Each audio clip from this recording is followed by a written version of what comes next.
Bonjour à tous, bienvenue dans ce nouvel épisode d'Arsenal French Club. Cette fois, je l'ai bien dit. On débriefe aujourd'hui la très belle victoire d'Arsenal contre Chelsea. C'est parti. Peut-être ici avec Thomas Partey. Oh, le coup de canon. S'entraîne Ketia. La réponse d'un leader en confiance, d'un leader obstiné. Osaka sur le pied gauche, frappe de Saka. Bukayo Saka qui attise le feu. De garde, c'est contré. Et c'est fatal. Oh, perte Clément. Martin Odegaard. Provoqué Martinelli dans cette surface. Faut qu'il se passe quelque chose en retrait. Jorginho. Et aujourd'hui, je suis accompagné, voilà, disons-le, hein, du plus grand entraîneur français qu'on ait jamais connu. Pep Guardiola le considère comme son spère. Non, son père spirituel. J'ai beaucoup de mal à articuler. Je suis désolé, les amis. Je parle de Raoul, bien sûr. Comment tu vas, Raoul? Alors, vraiment, je n'ai bu que de l'eau aujourd'hui. Je vous l'assure. Ah, je pleure. Oui, parce que faut savoir que ça fait 7 fois que je recommence cette intro. Bon, du coup, ça va bien. Salut. Pardon. Salut Michel. Ça va très bien, très bien. Bon, top. Merci beaucoup. Et puis voilà, hein, le 3 poumons normand, toujours avec nous. Le capitaine, Toujours présent. Richard, ça va? Ma foi, ça va très bien. Très bien. Bon. Très bon match. Avant d'entrer dans le vif du sujet, je sais que certains ont dû le voir, peut-être pas tous, mais je voulais quand même faire une petite dédicace à Axel qui a fait un petit commentaire sur Instagram disant qu'il voulait prendre du recul avec Arsenal French Club et qu'il donnait de manière définitive, on va dire, le contrôle de la page Arsenal French Club à Richard, hein, si je dis pas de bêtises. Euh, Oui, et Corentin aussi. et C'est Corentin plus moi. aussi. Donc voilà, il a plein de choses à faire désormais, Axel. Il y a aussi, par moment, les gars, je vous le dis, des commentaires que l'on reçoit qui sont pas hyper sympatoches et qui font un peu mal au cœur et qui jouent aussi sur nos morales, parce que vous savez, nous, on fait ça par passion, assurément. On réagit à chaud aussi. On n'est pas des journalistes, on est juste des supporters qui aimons partager notre passion pour Arsenal et que des fois, eh ben ouais, ça, il y a des commentaires qui font un peu plus mal que d'autres. Alors, pour le coup, c'est pas du tout le cas d'Axel. Mais je pense que tout ça confondu a fait que, bah oui, des fois, on veut prendre un peu de recul. En tout cas, c'est son cas à lui. Moi, je voulais lui faire une grosse dédicace parce que c'est grâce à lui que je suis sur ce podcast et que je passe des très bons moments avec Richard et Raoul et Raphaël quand il est là. Donc, merci à lui. Merci de nous avoir passé la main. Et puis, s'il y a possibilité de faire des podcasts avec Axel, on le fera bien évidemment. Voilà, je te fais des gros bisous, mon gars, et je te dis à très, très vite. Sur le match d'aujourd'hui, du coup, composition classique. On va commencer par Arsenal, évidemment. Donc, Gand Mickey au cage, Ben White à droite, Saliba, Gabriel dans l'axe central, à gauche, Tomiyasu. Au milieu de terrain, belle surprise avec Partey en numéro 6, accompagné de Rice et d'Odegaard. Et puis devant, Saka à droite, Havertz en numéro 9 et Leandro Trossard à gauche. Messieurs, je pose la question parce qu'il y a quand même des petites surprises. Qu'avez-vous pensé de cette composition d'équipe? Je vais commencer par Richard. Moi, j'étais surpris et content de voir Partey parce que je pense que s'il y a un moment où il faut le lancer, c'est maintenant. Parce qu'il nous reste des matchs assez importants pour lui et je pense qu'il peut être utile en tant que sub ou de deuxième personne si Jorginho ne joue pas. Parce que Jorginho a fait toute la saison avec nous quand même. Voilà, Tomiyasu, je pense que maintenant, avant que Timber ne revienne, ce sera Tomiyasu, je pense qu'il sera titulaire. Et devant, pas de surprise. Avec la forme de Trossard, on sait qu'il allait être titulaire. Puis notre numéro 9 indéboulonnable, Kai Havertz, restera toujours là, je pense aussi. Et Saka, on n'en parle pas. Mais voilà, après, c'était en somme une compo assez classique. Raoul, Pep. Euh, J'étais très surpris de voir Partey commencer, même si la dernière entrée qu'il avait faite, elle avait été intéressante. Je l'imaginais pas avoir le rythme pour commencer ce match-là, mais probablement que j'ai surestimé aussi Chelsea. Parce que finalement, Chelsea ou Wolverhampton, c'est le même combat, ou même Luton pour ça, pour le résultat final.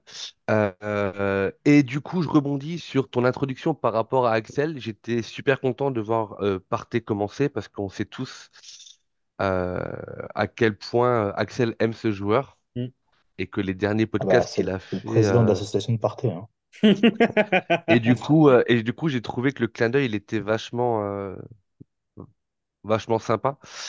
Et du coup, bah, moi, j'embrasse très fort Axel parce que j'ai pas échangé énormément avec lui, mais j'ai adoré le peu d'échanges et le peu de podcasts qu'on a fait. Et donc ça, c'était ma petite surprise. Et après, je pense que Richard, il a raison. Je pense que sur la fin de saison, dans tous les cas, sans blessure de la part de Tomiyasu, je pense qu'il sera titulaire. Ouais. Je pense qu'effectivement, Trossard a pris l'ascendant sur Martinelli sur le côté gauche. Justifié ou pas, bon, en tout cas, il marque et il marque en étant titulaire maintenant, donc c'est plutôt cool.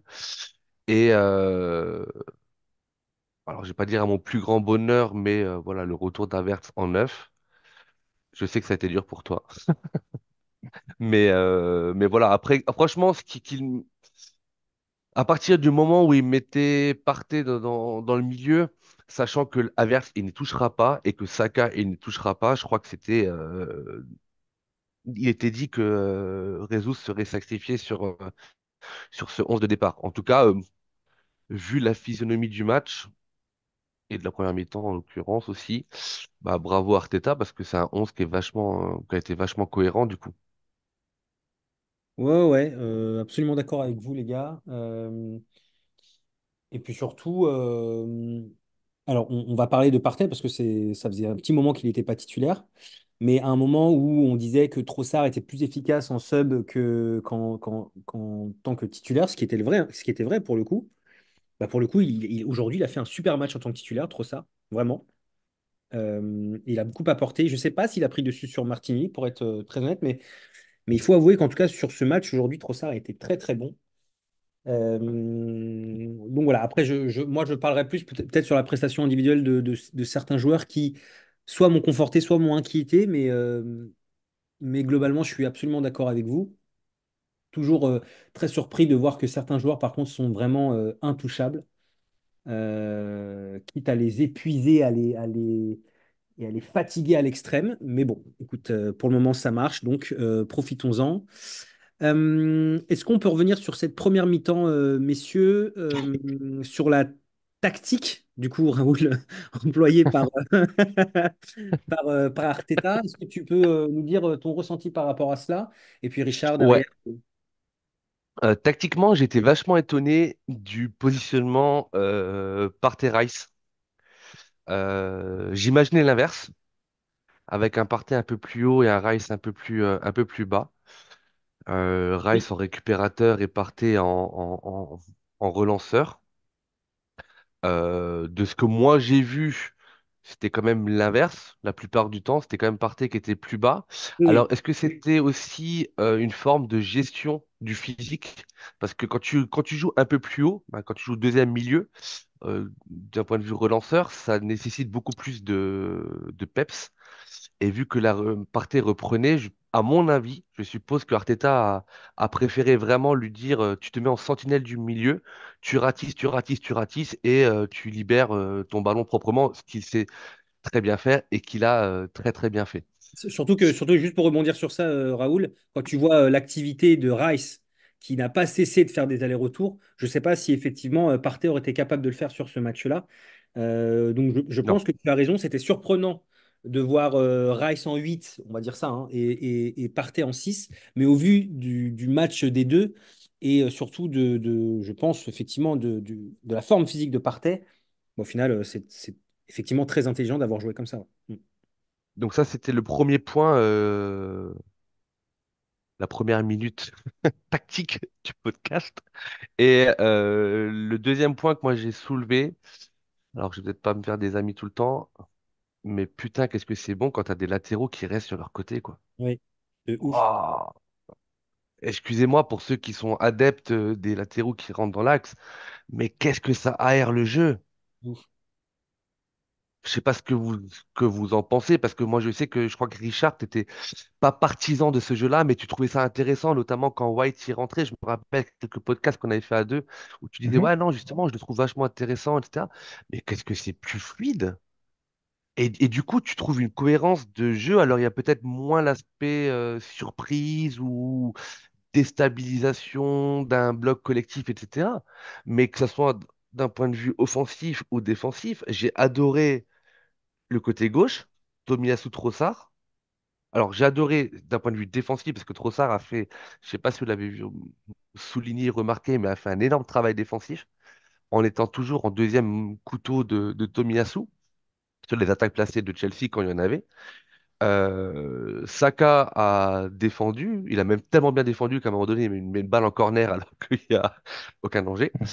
Euh, Offensivement, j'ai trouvé le côté droit offensivement moins intéressant dans les combinaisons, mais pourtant, il y a quand même deux buts de Ben White. Je pense qu'on y reviendra après.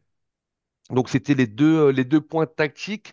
Après, juste pour garder la main dessus et pour vous écouter après, défensivement, alors on a concédé même pas des occasions, voire quoique si, ils font un poteau, mais je crois que c'est Gabriel qui le met dessus, etc. Alors, je vais pas dire que c'est pas des doutes ou bah, c'est pas des inquiétudes, mais le constat persiste, c'est que Gabriel et Saliba, ça commence à être très très fatigué, quoi. Ça commence à être très très fatigué, et j'espère que sur les matchs à venir, on va pas le payer, mais ça tire la langue et assez tôt dans le match. Mais pour moi, le match là, on le gagne sur le trinôme du milieu, hein. Et ça serait si je devais donner mon top 3 du match, il est là, quoi. Ouais. Odegaard, Rice et Partey. Alors moi, pour ma part, je suis pas du tout d'accord avec vous sur Partey Rice, parce que moi, c'est la position dans laquelle ils ont joué aujourd'hui que je les laisserai. Parce que pour Ok. moi, un Partey en forme est beaucoup plus impressionnant en deuxième couteau que un Rice.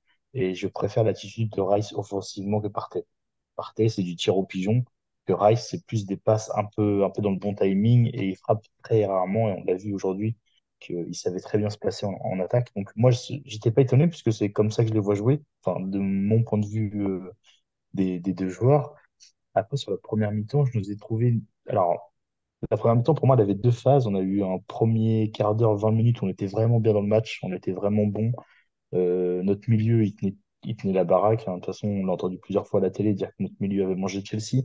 Mais c'était vraiment impressionnant de voir Partey aussi en forme avec le peu de temps de jeu qu'il a eu Et autant à l'aise et aussi. avoir aussi ouais, et une si belle cohésion avec Rice et Odegaard. Ouais, c'est vrai. Et moi, c'était la chose dont j'avais peur en fait.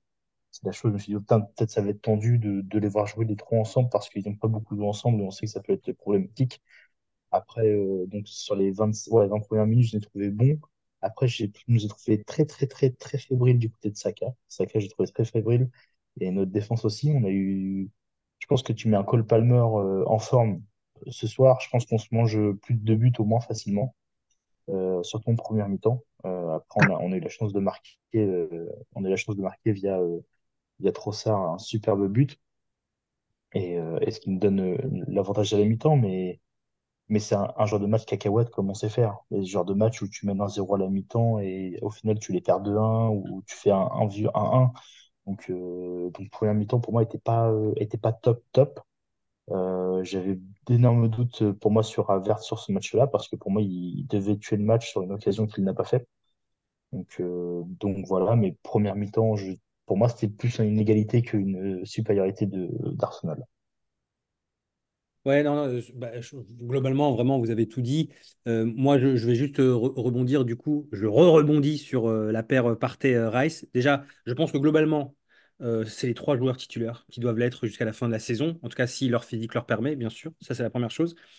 Moi, la raison pour laquelle je préfère Partey plus haut, c'est parce que pour moi, il a cette capacité à casser les lignes avec sa compétence de passe, on va dire, vers l'avant, et son physique et sa manière dont il a d'être en capacité de transpercer les lignes aussi balle au pied et de tirer de loin. Je trouve que sur ces aspects-là, il est plus intéressant que Rice. Et moi, Rice, pour être très honnête, il m'a tellement impressionné défensivement que je trouve que c'est dommage de ne pas le mettre défensivement, surtout si on prend en compte des très gros matchs où ça va très vite.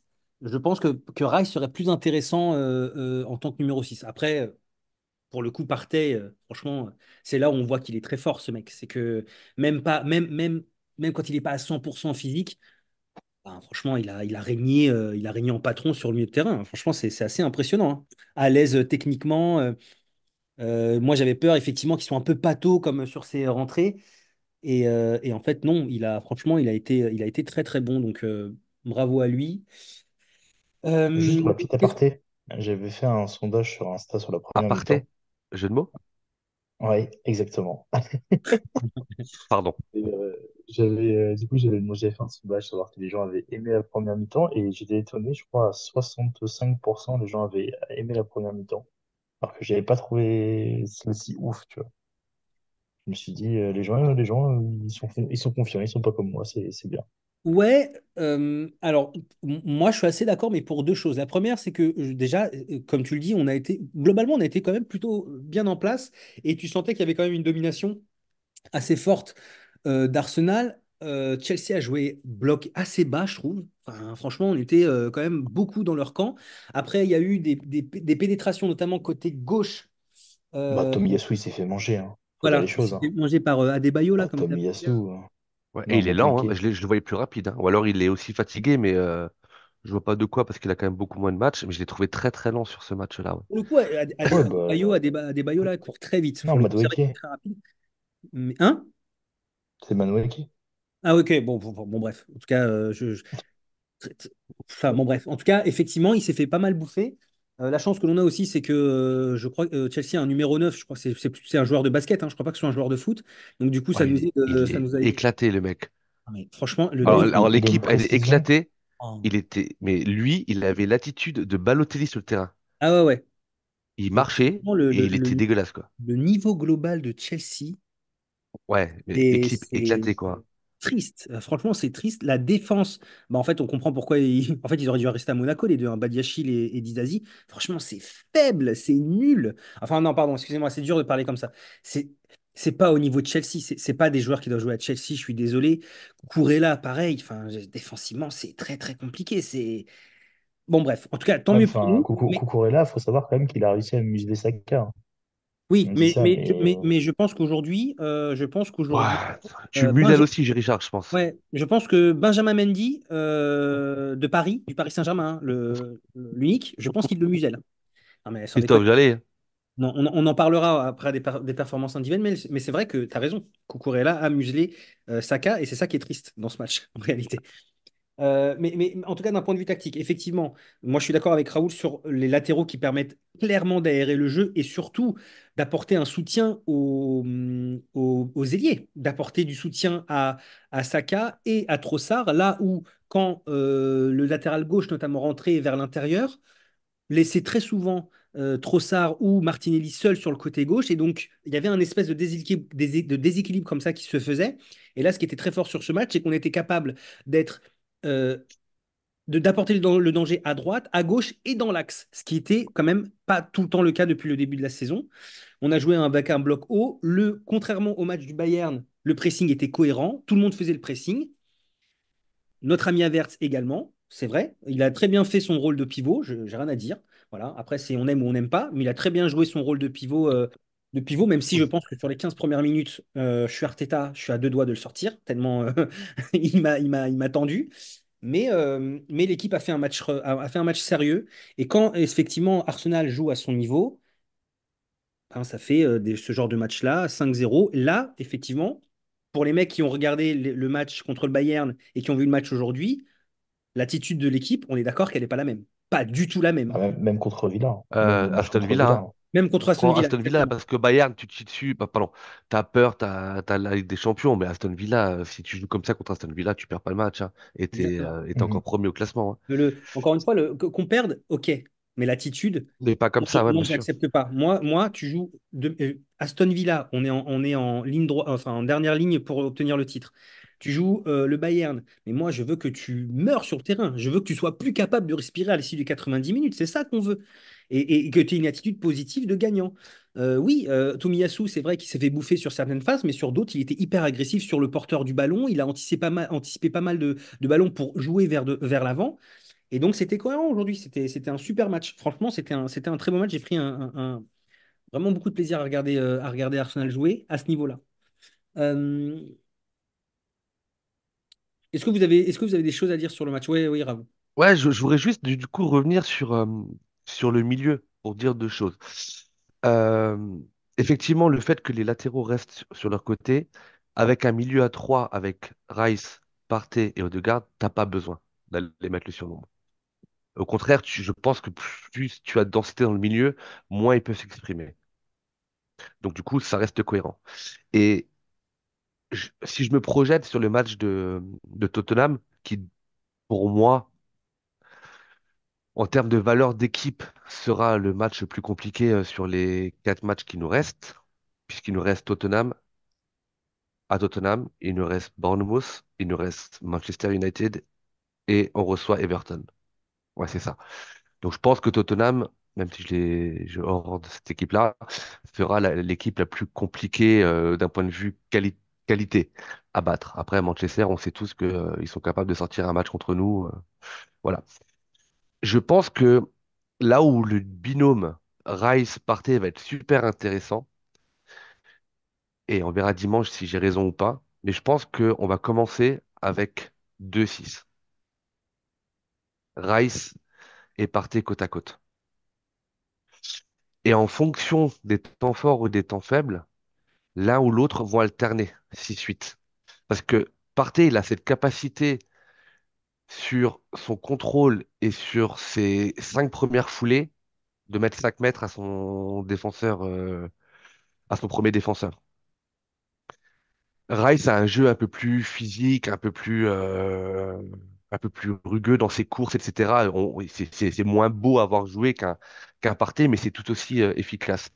Et je pense qu'en fonction des temps forts, temps faibles, possession, pas possession, attaque placée et contre-attaque, on devrait voir les deux qui Ouais. vont alterner de position. Ça, c'est mon point de vue. Après, je peux me Non, mais je planter. pense Peut-être que que. Partey Peut-être qu'il va remettre Jorginho parce qu'il veut être plus défensif, j'en sais rien, mais Non, je je pense pense pas. pas, il n'aurait pas intérêt à le faire. Je pense Non, je- vraiment que là, on a notre milieu de terrain de dimanche. Donc, c'est vachement, vachement intéressant avec un Odegaard. Après, ouah, je me permets une parenthèse, mais Martine, fais-moi des bébés. Je sais pas, épouse-moi, j'en sais rien. Ouais, Ça Quelque chose, fonctionne quoi. pas. très très fort. T'as dit quoi, Richard? Bah, il le sait, il a dit que ça fonctionne J'ai pas. Laisse-le j'ai dit ça essayer. fonctionne pas. Laisse-le essayer une fois, s'il te plaît. Je veux qu'il essaye. Je veux qu'il essaye. Non, mais Non, mais c'est. pour, pour Ouah, te, c'est. pour te rejoindre sur, enfin, de manière très, très basique, je pense qu'effectivement, quand en phase défensive, il y aura 2-6 et en phase offensive, quand on aura le ballon, Rice ira de l'avant, quand Partey restera derrière en 6 un peu comme aujourd'hui d'ailleurs, hein, restera en 6 pour couvrir d'éventuelles contre-attaques, puisqu'on sait qu'avec Son notamment et comment il s'appelle l'autre, le Suédois là, j'ai plus son nom. Kulusevski. Kulusevski. Ça peut aller très vite en contre. Mais ouais, globalement, je suis assez d'accord avec toi. Moi, ce qui m'inquiète, d'ailleurs, là, on va pouvoir maintenant désormais parler des. Sauf si Richard, tu veux rajouter quelque chose sur Et j'avais un deuxième point, pardon, excuse-moi, Ah, pardon, Richard. excuse-moi, Non, non, mais vas-y. il n'y a pas de souci. C'était juste par rapport au sondage que Richard a fait à la mi-temps. Avez-vous apprécié ou pas? Et il avait l'air un petit peu étonné de la réponse. Je pense que quand tu es supporter d'Arsenal et que tu vois un match comme ça, déjà, tu mènes à la mi-temps. Tu marques tôt dans le match, tu mènes à la mi-temps. Donc déjà, entre guillemets, la mi-temps, elle est réussie. Tu as plein d'occasions. Et on doit tuer le match bien plus tôt. Et notamment Havertz, vous savez que je le défends toujours, mais je veux dire, il fait deux mauvais choix. Il doit frapper, il la passe. Ensuite, il frappe, il peut peut-être la donner, etc.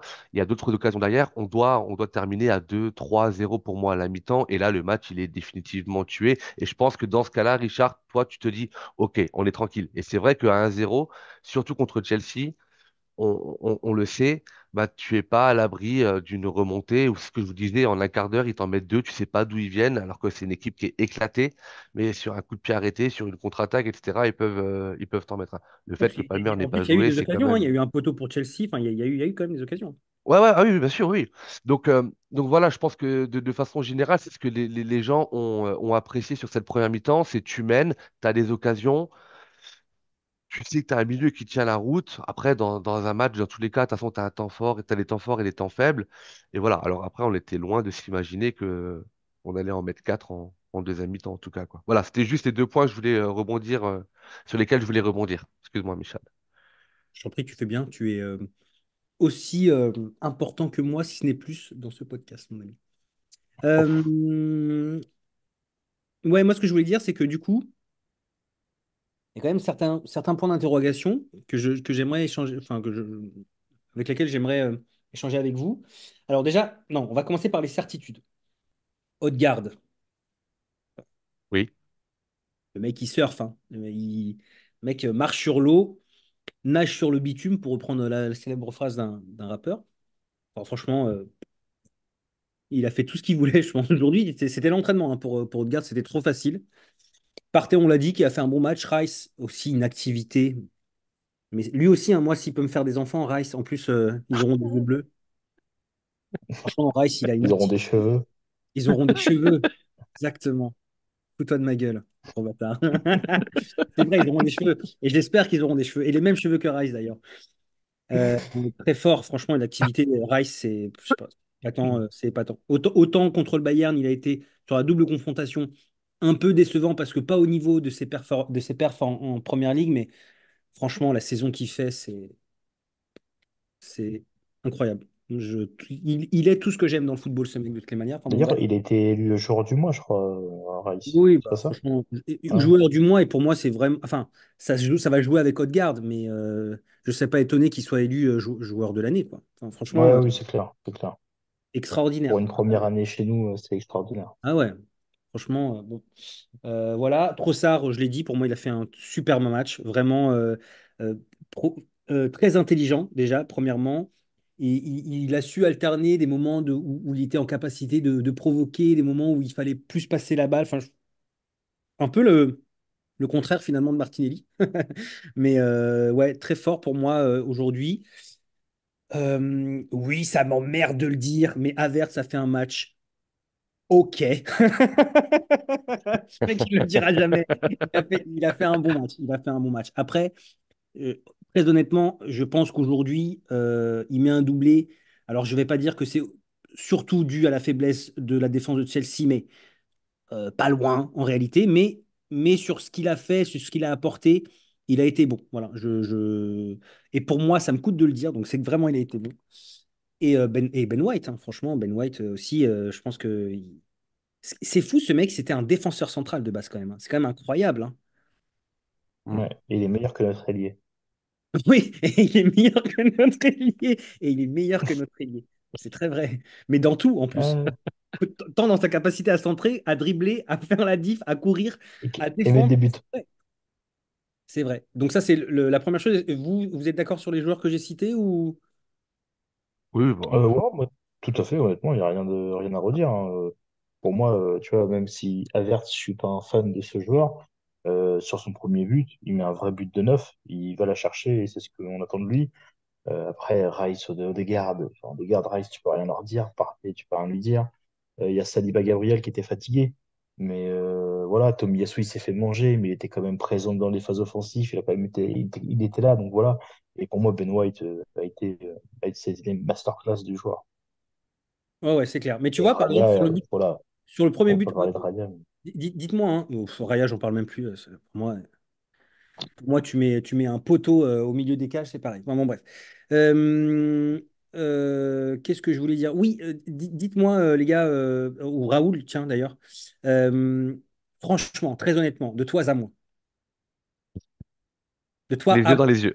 les yeux dans les yeux. Je sais que t'aimes Avertz. Le premier but d'Avertz, il Mm. est très beau, c'est vrai. Mais est-ce que si c'est un oui. vrai latéral gauche, un vrai défenseur gauche qui défend le but, est-ce qu'il y a but? Parce que Moi, je Coucou, pense qu'il fait il est faute. fou sur le but quand même, hein.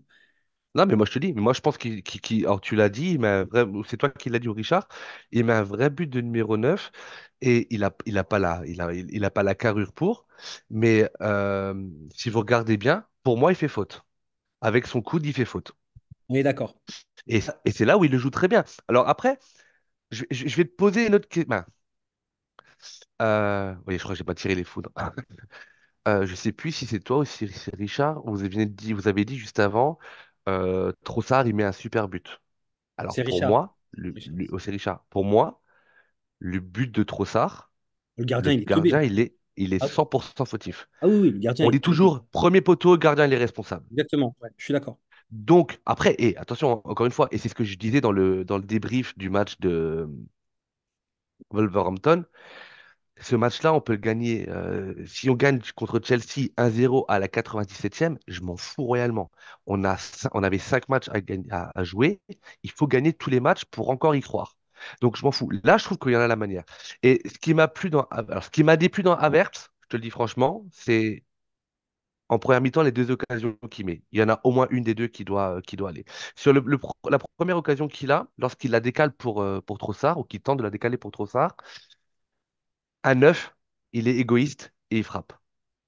Parce qu'il est 11 mai, il est au point de pénalty, il doit enrouler, petit côté, etc. Là, il y a le côté altruiste, parce que, par contre, si la balle arrive à Trossard et qu'il y a but, on dit Averse, magnifique, passeur décisif, etc. Donc, des fois, la performance d'un joueur peut se jouer à pas grand-chose. Il y avait un peu de Ce nonchalance que dans son moi, geste aussi. C'est ça qui est un peu gênant, c'est Ouais, qu'il y avait un peu de ouais, ouais, nonchalance. non, ah oui, oui, bien sûr. Non, mais alors nonchalance, manque de Trop concentration facile. Tu parce vois, il a que joué trop ouais, facile. manque de concentration parce que c'est en plus bon, ces balles-là, ça va quand même vite et il suffit que tu la mettes un peu trop fort, tu l'envoies au poteau de corner, tu la mets pas suffisamment, le défenseur l'intercepte. Donc la première mi-temps de d'Havertz, s'il faut retenir un truc sur cette première mi-temps de positif, c'est son jeu dos au but. Et d'ailleurs, on le voit sur le premier but que C'est vrai, l'on c'est vrai. marque. Il est dos au but, il la remet sur Rice qui rentre et qui le décale sur Trossard et qui marque. C'est vrai. Donc moi, j'ai bien aimé son jeu dos au but, pardon, sur la première mi-temps. Ce que je n'ai pas aimé, c'est sa finition. Et sur l'ensemble de son œuvre, ce que j'ai aimé, c'est qu'en fait, il a rien lâché. Il a rien lâché. Il va chercher ses 2 buts. Il peut en marquer d'autres parce qu'à un moment donné, je sais pas si tu te rappelles, il y a une ouverture magnifique de d'Odegaard avec un appel en profondeur sur le côté droit, il croit sa frappe, le gardien la sort parce que le gardien n'était pas exceptionnel, mais il sauve quand même Chelsea d'une correction historique, je pense. Donc voilà, donc moi j'ai ce côté résilience et ce côté je lâche rien, tout en faisant un travail défensif qui est quand même, pour moi, encore une fois, je le répète, remarquable malgré la fatigue, parce que même si Saliba doit être le joueur le plus utilisé, je pense que Havertz n'en est vraiment pas loin à Arsenal et je pense que physiquement, il donne beaucoup.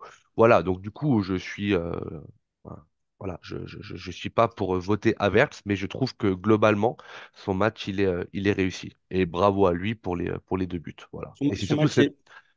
et pour moi, c'est cette résilience et en fait, c'est un match abouti. Oui, oui, oui, non, non, Voilà, mais c'est comme ça que je le vois.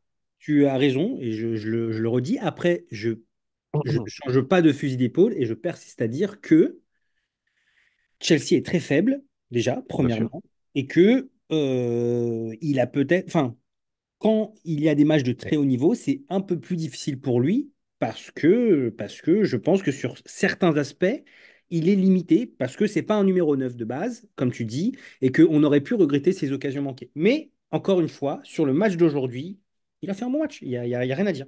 Franchement, rien à dire. Ouais. Et également aussi Je vais juste. dans le comportement aussi, comme tu dis, dans la résilience, dans tout ça. Ouais. Franchement, bravo. J'ai juste screené un tweet que j'ai vu passer pendant le match. Un mec qui s'appelle Aksu, un supporter d'Arsenal, et il dit: Le Kai Havertz de Leverkusen n'est définitivement plus de ce monde. Il n'est pas nul, mais vraiment pas assez bon. Très bon déplacement sans ballon, mais alors le nombre de situations qu'il gâche avec ses lacunes techniques.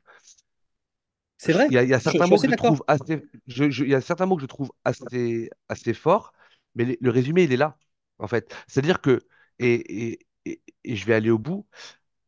Pour la fin de saison, pour moi, Havertz sera notre numéro 9 et il le mérite. Par contre, est-ce que Arsenal doit recruter pour avoir un vrai numéro 9? La réponse est oui. Exactement. Parce que je ne vois pas Havertz refaire une saison à ce poste-là. Il nous faut un tueur devant. Voilà. Tu vois, En tout c'est cas, pas toute une saison. Il peut pas faire toute non, une saison. non. Et moi, Voilà. je suis aussi d'avis de dire, et je l'avais dit, et c'est vraiment, c'est pas négatif ce que je dis, mais une saison, c'est long, Et dans une saison, tu rencontres des adversaires qui sont un peu plus faibles, des adversaires qui jouent bloc bas, des adversaires qui nécessitent le fait d'avoir un attaquant qui joue pivot parce que c'est pratique, notamment pour conserver le ballon et pour remonter le bloc équipe. Et que donc, par conséquent, Havertz, effectivement, est bon sur ces matchs-là, mais que sur les matchs de très haut niveau où ça va très vite, ou quand collectivement ça va mal, tu as besoin d'un attaquant ou deux joueurs capables de faire la différence balle au pied, eh ben, c'est pas le profil qu'il nous faut. Et c'est comme il était coutume de dire à un moment donné qu'on ne pouvait pas être champion avec Olivier Giroud uniquement à la pointe de l'attaque.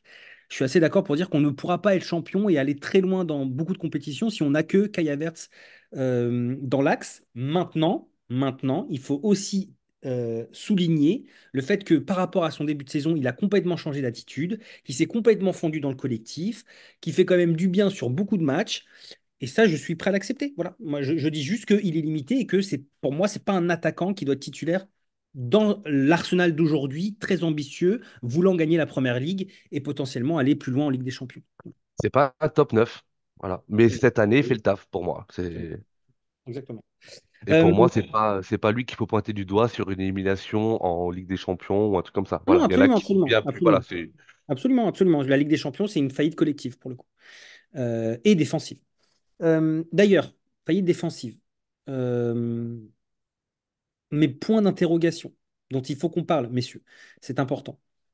Ben, c'est la défense, déjà. Alors, on pourra ouais. donner des éléments, mais franchement, l'axe central et de manière globale, l'organisation défensive qui était si bonne, tellement de haut niveau, on va dire, de janvier à jusqu'au Bayern, en fait, hein.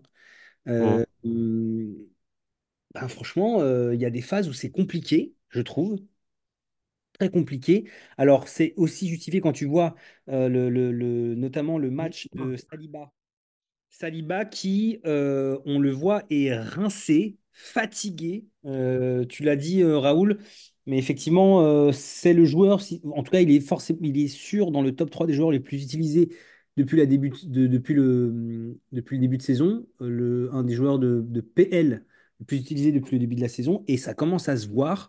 L'action où il se fait déborder par le joueur de basket, là, Jackson, tu sens qu'il a la charrette avec lui et toute une saison dans le dos. Et c'est un peu inquiétant hein, parce que je me dis que si c'est Son qui est au coude à coude avec lui, Son il est loin, hein. C'est fini et il y a but. Parce que Son pour le coup c'est un joueur de foot. Donc ça c'est assez. Enfin j'avoue que ça m'a un peu surpris parce que bah, Saliba à 100%, jamais de la vie se fait manger comme ça. Et je le disais sur les derniers matchs, je trouvais que Gabriel aussi était plus fébrile qu'à l'accoutumée. Bon, aujourd'hui, il y a pas grand-chose à dire hein, sur le match de Gabriel, mais ça sent pas la sérénité. Donc, je vous laisserai commenter derrière, messieurs. Et puis, autre élément inquiétant, franchement, bah, c'est le Golden Boy, hein. Saka, ça commence. C'est quand le dernier bon match de Saka? Oula, ça remonte. Ça doit bien faire 2 mois, je pense. Facile. Donc, on a un joueur qui est titulaire indiscutable et qui a fait un dernier bon match il y a, allez, 2 mois. Et encore, Ouais, franchement, je Ouais, sais je même pense pas que ça doit dire être c'est le fin dernier bon janvier. Je pense match. que ça doit être fin janvier, début février. Et ben, qu'est-ce qui justifie sa présence là sur le terrain? Bah, son nom. Bah, Son nom justifie sa présence. est-ce que c'est normal? Enfin, je sais pas. Je sais pas si c'est normal dans un club qui, dans le Arsenal de il y a 5 ans ou de il y a 6 ans, ok. Bon, pourquoi À pas? 3 ans. 3 ans, allez, même 3 ans, pourquoi pas? Dans cet Arsenal d'aujourd'hui, est-ce que c'est ok d'avoir un joueur qui est aussi, je dirais pas transparent, je dirais inefficace en fait, hein. Bah, je sais pas, franchement, j'avoue que je suis un peu bouche bée. Je suis désolé les gars, j'ai pas beaucoup d'arguments parce que vraiment, quand on regarde les matchs de Saka, déjà ils se ressemblent tous. Il est devenu, on l'a déjà dit, mais je vais le redire, prévisible. Mais prévisible, on sait quasiment à chaque fois ce qu'il va faire. Alors, il y a eu quand même quelques phases de jeu où il a réussi à déborder Cucurella. Et encore une fois, Cucurella, c'est pas le meilleur défenseur du monde. Mais globalement, c'est ces phases-là où il a le ballon, on sait qu'il va revenir systématiquement pied gauche. Donc en fait, il va faire perdre du temps sur les contre-attaques ou sur les attaques rapides que l'on a. Et à chaque fois, ça passe pas. À chaque fois, c'est lent. Ça commence à être difficile. Je sais pas, je vous laisse réagir, monsieur. Vas-y, Raoul, je t'en prie. Commence par la défense, Vas-y. parce que tu as deux sujets, du coup, je vais commencer par la défense et on terminera par Saka. Euh, Saliba doit être le joueur de PL, peut-être, ouais, à égalité avec des gardiens de club, pas sorti, mais je crois qu'il a fait quasiment tous les matchs de championnat Oui. sans être sorti une seule fois, etc. Et même les matchs de Et coupe, hein. Saliba et Gabriel sont deux défenseurs qui ont été excellents jusqu'à maintenant. Ils n'en sont pas devenus mauvais, mais ils ont un jeu qui nécessite une telle débauche d'énergie dans le duel, parce qu'ils mangent leur attaquant depuis le début de la saison quand même, hein. Ah, on prend Saliba, on prend le duel Saliba-Haaland au match aller. Ah oui, non, mais. Tu vois, il est monstrueux. Et moi, ce qui m'inquiète un petit peu, euh, c'est le pépin physique. Parce que quand tu es sportif de haut niveau, que tu tires, tu tires, tu tires, tu tires, et que tu commences à avoir les jambes lourdes, et j'ai vraiment l'impression que c'est les jambes. C'est pas le Exactement. cardio hein, chez eux, hein. C'est les jambes lourdes, hein. Mais, T'es pas loin de la contracture.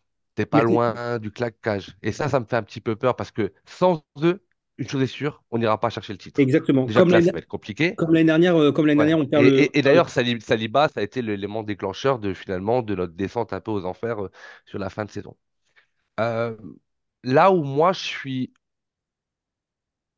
pas inquiet, c'est qu'il a fait une interview, je sais plus le, la source ni le support, où en fait il disait on est rincé.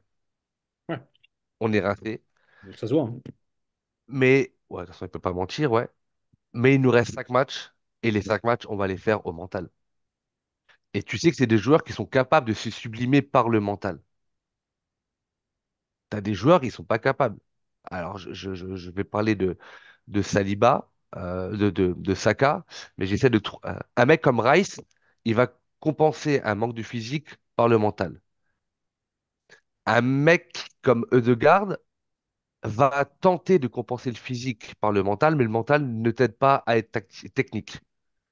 Parce que tous ceux qui ont fait du foot le savent, pour être technique, pour réussir tes contrôles, pour avoir la vista, etc., tu dois avoir une condition physique parfaite et tu dois avoir un physique parfait. Parce que dès l'instant où tu commences à cracher tes poumons et aller chercher le troisième souffle et tout ça, tu deviens, tu commences à avoir le voile devant les yeux et tu perds tout ce que tu sais faire. Ben White me semble moins atteint Mm. physiquement que les autres. Mais lui, il a déjà pas les matchs internationaux. Mine de rien, ça joue peut-être. Il a aussi les coupures internationales que nous, on n'a pas eues. Et- Saliba, il a pas beaucoup joué avec l'équipe de France, hein. Ouais, mais il fait les déplacements. L'autre, il va à Dubaï avec sa meuf. Donc, tu as des Ah, séquences Ouais. d'entraînement. cassé, il t'a complètement cassé, monsieur. Non, parce que Non, non, pas pour du moi, tout. Non, non, Richard, Pour moi, pardon. Ben White Excuse-moi. a plus d'impact dans le match, en fait. Richard, je Pour moi, m'excuse. non, non, mais en fait, C'est pas agressif du tout, hein. Mais, non, pas du tout. Mais c'est que moi, je comprends pas parce que pour moi, Ben White mais chat, tu fous dépense la beaucoup merde. plus d'énergie dans les matchs. Il dépense beaucoup plus d'énergie qu'un Saliba ou un Gabriel. Quand tu vois les allers-retours qu'il se tape tout le temps, Ouais, tout c'est le vrai, temps, c'est tout le vrai, temps, c'est tout le vrai aussi. temps, il joue tout le temps. Alors oui, il va à Dubaï se Ouais, reposer, mais le coffre qu'il a, le gamin, là, parce qu'il Ouais, joue c'est tous les vrai. 3 jours, hein, ouais. faut quand même avoir. Mais, Et il marque 2 buts, hein. ouais. Alors, le deuxième, on pourra en parler si on veut. À Christophe Jallet. Mais, C'est un très beau but, c'est fait exprès, mais d'accord? on prend. C'est comme si tu l'as trop ça, on prend. Moi, je suis content. Et on en met 5, c'est historique. On n'a jamais mis 5 à Chelsea, je crois. Non, mais alors, je rentre un tout petit peu dans le détail. Quand tu es défenseur central et quand tu es défenseur latéral, tu n'as pas la même débauche d'énergie. C'est-à-dire que les mecs qui sont conditionnés à faire des allers-retours, etc., et physiquement, la répétition des courses, elle est assumée. Quand tu es défenseur central, tu es, et surtout dans leur jeu, Gabriel et Saliba, tu as comment dirais-je, un souci d'agressivité à la moindre seconde. C'est-à-dire que tu dois toujours regarder où est ton défenseur, tu dois toujours t'aligner par rapport aux autres, tu dois anticiper la course de ton œuf que tu cours, etc., pour être dans l'interception. Et cette débauche d'énergie-là, elle est assez importante. D'après moi, elle est plus importante qu'un mec qui va faire des allers-retours. Et donc, du coup, je pense à postes différents, on ne peut pas forcément comparer, mais je suis d'accord avec toi que White, qui a également énormément joué, et qui a également une débauche d'énergie, je le trouve en fin de saison plus frais. Après, il y a Tomiyasu qui, lui, n'a pas tout joué, donc qui devrait être opérationnel. Après, je me dis qu'il y a Kivior qui peut dépanner en cas de pépin, mais Kivior, il a joué à gauche toute la saison. On va lui dire, voilà, reviens à ton poste de formation. Voilà. Donc, du coup, il faut juste qu'on serre les dents pour qu'il ne se blesse pas. Mais effectivement, c'est un élément, en tout cas, ça va être une des clés d'aller chercher ou non d'aller jouer ou non, pardon, la course au titre jusqu'à la dernière journée. Et moi, franchement, alors je vous dirai ça dimanche soir, mais moi, j'y crois, hein. Je dis pas qu'on sera champion, mais qu'on puisse qu'il faille attendre la dernière journée à Everton, parce que mine de rien, petite parenthèse, il suffit juste que City fasse un nul, hein. Oui, oui. Même pas qu'ils perdent, ils Ouais, font mais un nul, Ils le feront pas, à quand mon tu vois avis. Ils le feront l'écurie, pas. mais je sais bien, mais après, voilà, enfin bref. Euh, En tout cas, non, mais Richard, je te propose. ouais, ouais, juste pour rebondir sur ça, moi, c'est Vas-y, pas. vas-y. Enfin, et après, Richard, pardon, je te laisse, évidemment, bien sûr, parce que c'est important que tu parles, bien sûr. Moi, c'est pas un problème de niveau, c'est vraiment un problème de.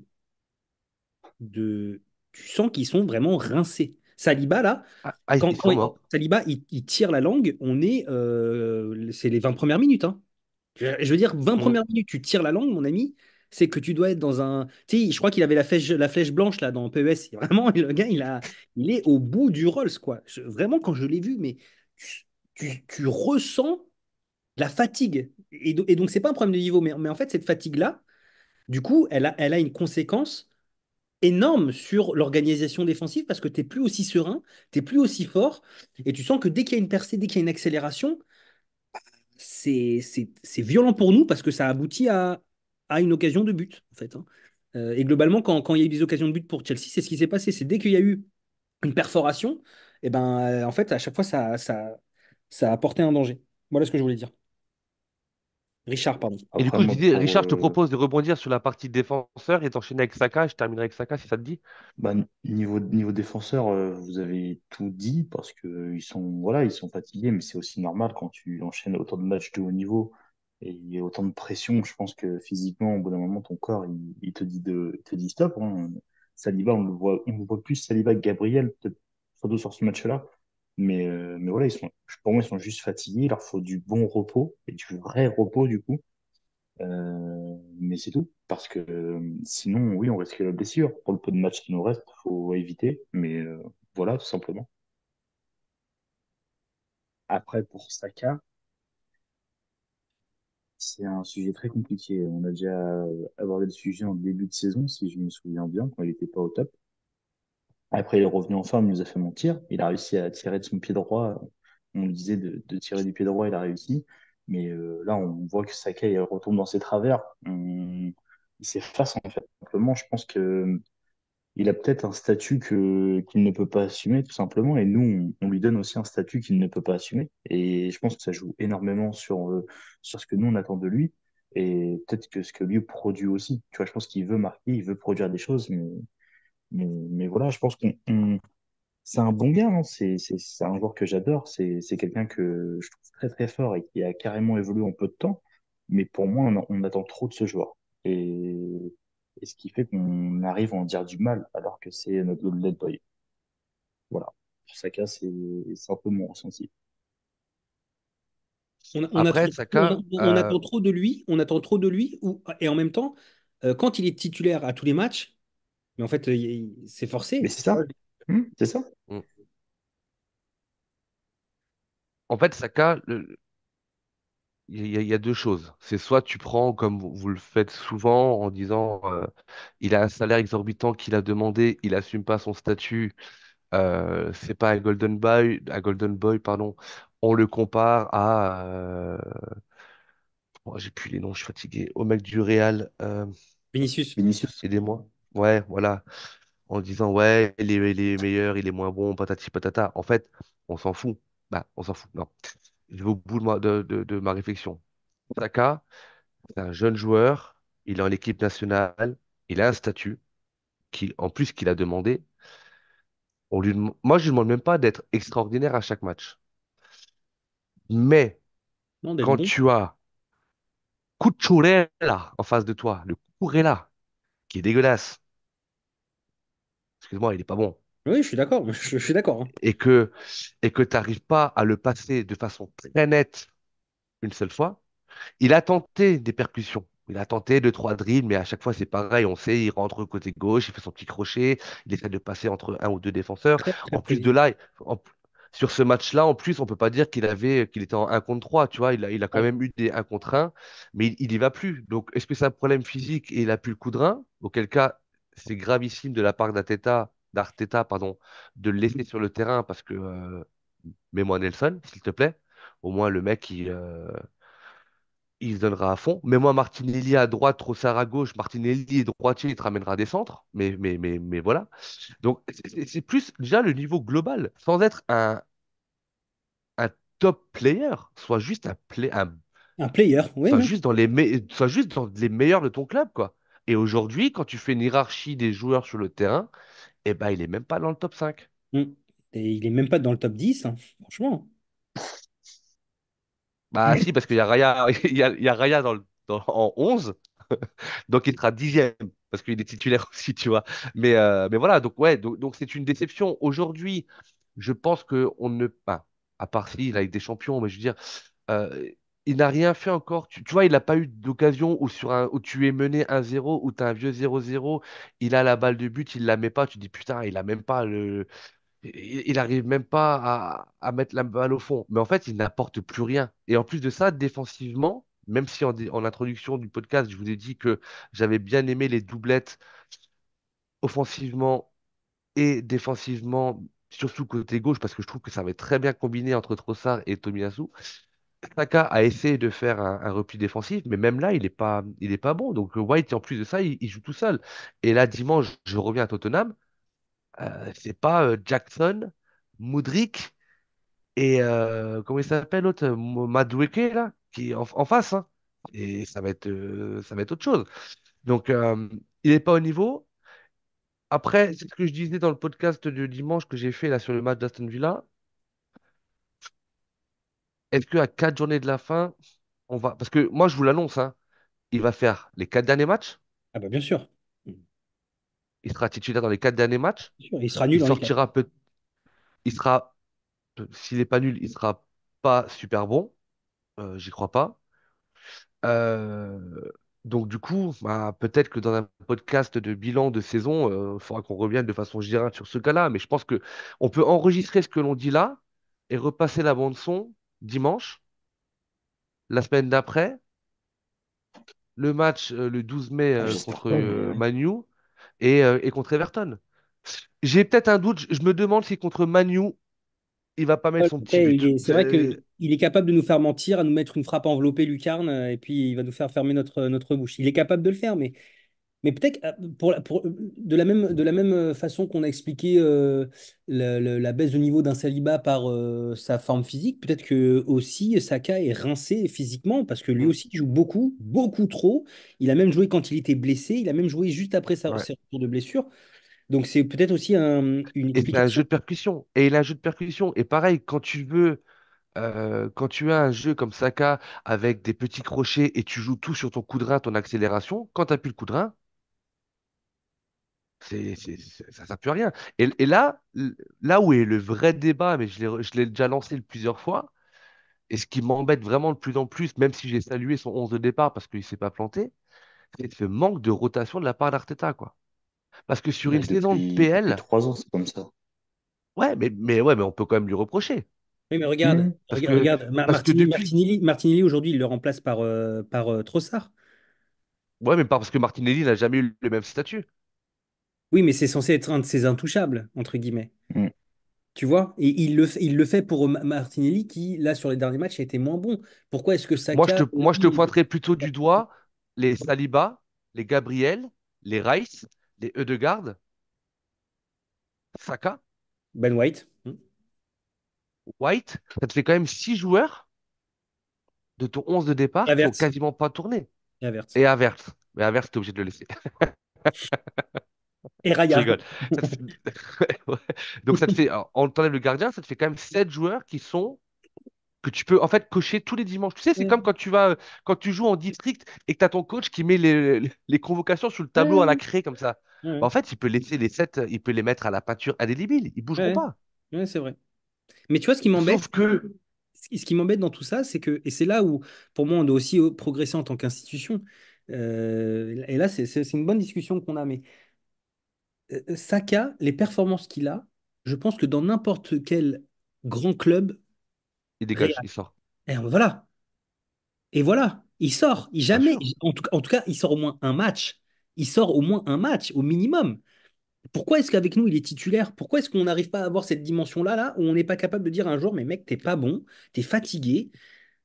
Allez, ciao. Derrière, il y a peut-être que Nelson, c'est moins bon, mais au moins Nelson, il est capable de provoquer. Peut-être que Smith Rowe, il est sorti en boîte de nuit, mais Smith Rowe, peut-être qu'il est capable d'apporter quelque chose. Peut-être que Vieira est capable d'apporter quelque chose. Au moins sur un match, quand même. Sur Luton, sur ce Chelsea aujourd'hui. Chelsea aujourd'hui, franchement, tu aurais pu mettre Nelson, la vérité. Enfin, faut. Oui, mais avant Luton, le match, il ne sait Sheffield, pas. Crystal. Eh oui. Ah, Cristal, franchement, c'est des genres de match casquette. Donc, Ouais, mais Richard, Oui, c'est oui. ce qu'on avait dit dans des précédents podcasts. hum, Tu hum. peux faire un 11 de départ différent. Et si tu vois qu'à la mi-temps, ça va pas, mets ton Golden Boy. Oui, non, mais Mais, ça, je suis d'accord. Ça, je suis d'accord. Non, mais surtout, mais surtout. montre-lui aussi qu'il n'est pas intouchable. Ah Et oui, Et non, là, mais là, aujourd'hui, vous prêchez un et convaincu. aujourd'hui, il est intouchable. C'est ouais, d'une, voilà. et, Pour et- et de. moi, pour moi, il y a des intouchables dans l'équipe. Alors, c'est con à dire, mais pour moi, il y en a. Mais il le prouve Ouais, tous les matchs, les mercredis, les dimanches. exactement. Le Rice, il est intouchable. Ødegaard, il est intouchable. Gabriel Saliba, désolé, même C'est s'ils sont intouchable, c'est intouchable, c'est en- intouchable. ils sont intouchables. Ben White, à son poste, même Intouchable. si à un moment donné, tu dis Tomiyasu, il pouvait lui faire concurrence à droite, il est intouchable. Mm. Voilà, ils sont là, les intouchables. Mais les mecs, ils répondent présent, présent, présent, tous les matchs, tous les matchs. Et ils ont l'attitude qu'il faut, ils se battent, etc. Saka, il a lâché des matchs aussi, tu vois. Donc voilà, et là, pour moi, j'aurais tendance à souligner plutôt l'inexpérience ou le management d'Arteta plutôt que le joueur. Est-ce que Saka, tu peux le blâmer quand tu sais que le mec, il se dit, moi, bon ou pas bon, moi je joue, t'inquiète. Hum. Mais Non, je non, suis mais d'accord c'est avec toi. c'est clair, hein. C'est clair. Et en plus, et encore une fois, c'est que ben, je crois que c'est toi qui nous disais oui, mais il faut arrêter de dire que c'est un golden boy, etc., etc. Mais le problème, c'est que quand il a le ballon, quand il demande le ballon, en fait, il se comporte comme un golden boy, c'est-à-dire qu'il prend le ballon et puis il va aller dribbler, et puis il va aller faire la différence, et puis il va aller tirer. Mais mec, si tu sais que physiquement tu n'y es plus, mais passe la balle. Toi-même, accepte, sois plus intelligent que ça. Modifie ton jeu. Tu vois bien que tout ce que tu fais, ça passe pas. Moi, franchement, je suis joueur de foot, je suis sur le côté droit, et je me fais manger une claque, deux claques, trois claques. 10 fois, j'essaie de passer, 10 fois, je passe pas. Mais déjà, moi, je pète un câble. Déjà, ça me rend fou. Et puis, à un moment donné, j'essaie de réfléchir autrement. Ouais, mais si Saka, il commence à changer son jeu, il est plus du tout intéressant dans le profil. Ben oui, mais en tout cas, ce qu'il fait aujourd'hui, c'est pas efficace. Donc, Non, est-ce qu'il est pas intéressant? du tout. Ah, tu sais, Richard, tu dis oui, Crystal Palace, faut faire attention. Mais en fait, il a fait quoi, Saka, contre Crystal Palace? En fait, sur ces derniers matchs, il fait quoi? Je dirais, est-ce que mettre un Nelson, par exemple, qui est son concurrent direct, enfin, son concurrent, qui est son. Qui est pas son concurrent, Son je sais pas. remplaçant, il est son remplaçant. Ouais, mais c'est même pas un C'est son remplaçant, parce que remplaçant. vu que même quand il est blessé, il joue. De toutes les manières. Donc, c'est même pas son remplaçant. Mais est-ce que Nelson aurait apporté moins que ce que Saka apporte ces derniers temps? Je suis pas sûr. Ah non, bah non. Bah, de toute façon, le temps qu'il ne le met pas, on peut pas le savoir. Hein. Tu sais, quand Pas le Arteta, il problème. te dit en début de saison, avec l'effectif que j'ai 57 combinaisons différentes possibles. Je crois que dans les 57, il y a Saka, Saka, Saka, Saka. Je ne sais Chacun, que. il est blessé, il a la torse. Ouais, mais il joue. C'est vrai. Ça, Ouais, mais ça là, aussi, il a c'est une un problème. fracture. Il joue. Eh oui, parce que c'est la Donc vérité. voilà, et je pense que Arteta, il a encore à apprendre à ce niveau-là par rapport à d'autres coachs ou par rapport à des trucs comme ça. Mais voilà, ça reste un jeune entraîneur, on a des jeunes joueurs. Et en fait, moi, c'est ce qui me donne de l'espoir pour la suite. Alors, je ne mets pas cette saison-là, un point final à cette saison-là, parce qu'on est encore en course à 4 jours. Bah, il nous reste 4 matchs, donc putain, genre, les gars, alors, on a connu les invincibles, on a connu quand même malheureusement les fins d'année Wenger, où on était cinquième, sixième et qu'on était à 25 points du premier. Là, on est encore en course. Donc, alors, on la gagnera probablement pas, mais en tout cas, on est encore en course. Et aux autres aussi de faire le taf pour on ne la gagne pas. Donc voilà. Arteta, c'est un jeune coach, et puis j'espère qu'à un moment donné, il va tirer. Alors, j'en doute parce que je trouve qu'il manque quand même pas mal d'humilité, mais j'espère qu'à un moment donné, il va tirer des enseignements aussi de son management. Voilà. Mais tu vois, moi, sur ce genre de match-là, franchement, sans vouloir prendre ton poste, moi, j'ai plus envie de parler d'un mec comme Ødegaard Oh, qu'un de mec God. comme Saka, Oh, quoi. de God. Ødegaard, c'est Ødegaard. Bah, tu sais, je, je disais à un pote, Ødegaard, tu regardes Ødegaard jouer, c'est, pour un mec, c'est plus efficace que du Viagra, hein. Alors, C'est football, hein. ouais, C'est le beau alors football. je sais pas si c'est plus efficace que du Vera, pour moi, personnellement. Je suis pas vraiment de. Voilà. Mais,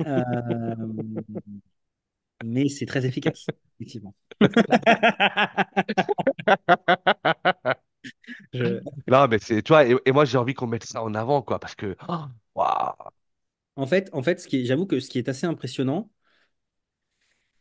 c'est que tu vois que ce genre de match là contre Chelsea, on le répète, c'était très faible, mais tu vois que ce genre de match contre Chelsea là, c'est facile pour lui. C'est-à-dire que là, tu vois qu'il y a un écart en fait. Tu vois, quand tu vois les bons joueurs, les excellents joueurs, les top joueurs, et tu vois que sur ce genre de match, franchement, il n'était pas 100% aujourd'hui, mais enfin, c'était facile quoi. Quand je dis qu'il n'était pas 100%, c'est-à-dire qu'il y a des matchs où il s'est beaucoup plus arraché et des matchs où il était vraiment plus au combat. Là, il était sur un fauteuil, c'était facile pour lui. C'était franchement. Et puis, enfin, je sais pas, très peu d'erreurs, mentalité au top. Ça, c'est une vraie pépite qu'on a réussi à choper, hein. Franchement, Mm. un leader, ouais, ça, on le dit, de toute façon, on le dit tout le très, très temps, hein, fort. mais bah, je pense qu'il va être homme du match. Bah, je suis en train de chercher si c'est lui ou pas, mais Bah, je pense que ce je- sera Havertz, Oh, non, l'homme je du match, pense non? que Ou soit Ben White? Havertz, soit Ben White, je Ouais, pense. je pense que c'est un des deux, ouais. ouais. Mais quand même, le deuxième but de Ben White, les gars, on en parle ou? Bah, c'est Saka, il avait mis lui-même une fois, hein. Saka, il Ouais, avait mais on est venu, d'accord que je sais c'est un plus. centre loupé, quoi. Ah oui, bah, C'est... lui-même, tu vois, quand il le N'importe célèbre, quoi, il fait exprès, les gars, ça se voit, c'est Ronaldinho, le gars. Faut arrêter. Mais non, mais après, Ah, c'est de la c'était plus réussite. ce Christophe Jallet pour le coup, mais C'est cool après, pour lui, quoi. il fait un super, ah ouais, il fait un super match, hein, mais vraiment. Donc c'est plutôt, bah, moi je suis content pour lui parce que c'est quand même, bah, c'est quand même des postes ingrats, c'est des bosseurs, etc. Tu vois. Autre stat, les gars, Havertz, les 10 derniers matchs en PL, 7 buts, 4 passes décisives. C'est pas mal. Ça pourrait C'est, être mieux. c'est, c'est pas exceptionnel, mais Pour ça, pour sa première Si. saison, c'est bien. Non, non, mais on c'est est bien. pas mal. Ça m'emmerde de l'avouer, mais c'est bien. On va pas se mentir. Faut pas non plus, tu vois, faut Ouais. pas non plus être Bah, débile. c'est, tu vois, c'est pas les félicitations, mais c'est les encouragements du jury quand même, quoi, tu Non, mais vois. c'est bien. Non, non, c'est bien. Après, non, je vais pas dire d'après. Je ne dirai rien. C'est très bien. Très bien. Non, non, faut admettre, c'est très bien. Si Ressus, il avait les mêmes stats, il serait titulaire indiscutable. Bien sûr. C'est tout. Bah, non, mais clairement, bien sûr. Et d'ailleurs, Jesus, parce qu'on n'a pas pu en parler ensemble sur le match de Wolverhampton, mais Jesus, je trouve qu'il s'est planté sur son dernier match, pour ceux qui l'ont vu. Richard, tu l'as vu le match, je crois, hein. Oui, Eh ben moi, j'ai pas trouvé qu'il a fait un bon match. J'ai trouvé en fait, il avait envie de trop bien faire. Il allait partout chercher le ballon. Il voulait être passeur-buteur à la fois. Et je il voulait trouve se que, mettre en devant. Il voulait se mettre en ouais, c'est avant. ça, ouais. Ouais, mais du coup, c'est contre-productif, Ouais, mais bah, du à coup, est-ce mon qu'il n'y a sens, c'est pas, il y a Ouais. pas un contre-productif. problème Mais de management? c'est Jesus. C'est Jesus, c'est un joueur d'ego, hein. C'est le type de joueur qui est comme ça. Je Mais pense que Jesus, un neuf doit avoir un ego surdimensionné et il doit être un tueur, tu vois, ce que Havertz n'a pas. Ah ouais, totalement, totalement. pour ça que c'est un faux neuf, c'est pas un vrai neuf. C'est ça. Ah Mais oui. encore une fois, cette saison, je vois pas. Alors après, le débat peut exister avec Jesus. Bon, après, avec le reste, Nketiah non, Nelson, c'est pas un neuf. Tu veux mettre qui, quoi? Entre les deux, tu veux mettre qui? Moi, Nketiah, moi, je trouve qu'il y a match, hein. Pas du tout. Allez, sur cette dernière remarque, messieurs, on va vous laisser. Je pense qu'on a tout dit. Un gros match dimanche Gros match dimanche. C'est contre Raoul, contre qui? à Tottenham. Tottenham. Ah oui, contre Tottenham. Oh là là, contre Tottenham. Eh ben écoutez, on sera là pour le débrief, c'est sûr. En Normalement, attendant, je suis là. Avec plaisir. n'hésitez pas à nous suivre sur les réseaux, c'est très important. À mettre des commentaires comme d'habitude. Il y a des commentaires qui sont de plus en plus construits et qui sont hyper agréables à lire. Donc merci pour vous et merci pour nous, pardon. Et ça nous vraiment, ça nous donne de la force. Donc continuez surtout. Raoul, oui. Ouais, je vais juste prendre 30 secondes. Je fais ça très très vite. Parce que c'est un match quand même à part dans la saison quand tu vas jouer contre ou à Tottenham. Et je voudrais juste conseiller à ceux qui nous écoutent d'écouter d'ici dimanche un podcast des artilleurs qui parle de l'historique de la rivalité et du derby entre Arsenal et Tottenham. Et je pense qu'il y a 95% des supporters d'Arsenal qui ne connaissent pas cette histoire-là. Et elle est assez intéressante et elle est super bien contée. Elle est documentée, etc. Et c'est un podcast qui est super agréable à regarder, à écouter, pardon. Voilà. Donc c'était juste un petit conseil et un petit clin d'œil parce que c'était super intéressant à écouter. Voilà. Bien, merci beaucoup. Donc, messieurs, dames, on se retrouve dimanche pour le débrief de Tottenham. En attendant, portez-vous bien et à très vite. Ciao. Ciao, ciao. Oh.